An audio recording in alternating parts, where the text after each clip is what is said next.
really happened at the Oxford Union. A highly anticipated debate between India and Pakistan turned into a complete mess, and the story behind it is wild. Let's break down this international drama.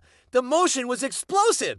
This house believes that India's response to Pakistan is a populist strategy sold as security policy. A fiery debate was expected, but what we got instead was a public blame game. So, who was supposed to be there? The Indian side initially had some heavyweights lined up, including former Army Chief General Narabane and Dr. Subramanian Swamy. But just 2 days before the event, they had to pull out due to other commitments. This sent the organizers scrambling. Indian lawyer Jai Sai Deepak, who was already on board, quickly assembled a new team from within the UK. Bringing in Manu Kajuria and Pundit Satish Sharma, they were ready to go. But then, just hours before the debate was set to start on November 27th, everything fell apart. Sai Deepak says he got a call at 3:13 p.m. He was told the Pakistani delegation, which included prominent figures like Haina Rabbani Kar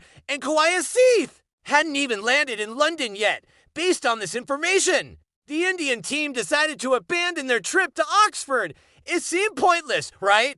Well, here's where it gets really interesting. Deepak later claims he received confirmation that the Pakistani delegation had, in fact, landed and was already at a hotel in Oxford. This led him to launch a blistering attack on social media, accusing the Pakistani side of deserting the battlefield even before the battle begins. He suggested they lacked the courage for a live debate and called out the Oxford Union's leadership, which he pointed out included the son of Pakistan's Minister of Defense Production as its president, Indian politician. Priyanka Chaturvedi also weighed in, saying, Pakistan is crying again.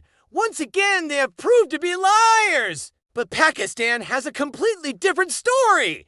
The Pakistan High Commission in London released its own statement. They claimed it was the Indian delegation that withdrew at the last minute, handing a walkover to the Pakistani side. They framed it as India not being confident enough to defend its policies in a neutral, intellectual setting. So we have the completely conflicting accounts. One side says the other chickened out and lied about their travel plans. The other side says their opponents were the ones who backed out. The Indian side points to the Pakistani-led leadership of the Union as a point of concern, while the Pakistani side paints it as an Indian withdrawal. This whole episode has turned what should have been a serious debate into a farce, with both sides accusing each other of foul play. The Oxford Union, a historic institution known for hosting world leaders in landmark debates, is now caught in the middle of this international spat. What do you think really went down? Was it a deliberate gambit by one side, a massive organizational failure, or a bit of both? The truth seems to be buried under layers of accusations and contradictions. It's a classic he said, she said scenario. But on a global stage, let us know your thoughts in the comments below. Thanks for watching. And don't forget to like and subscribe for more deep dives into the stories that matter.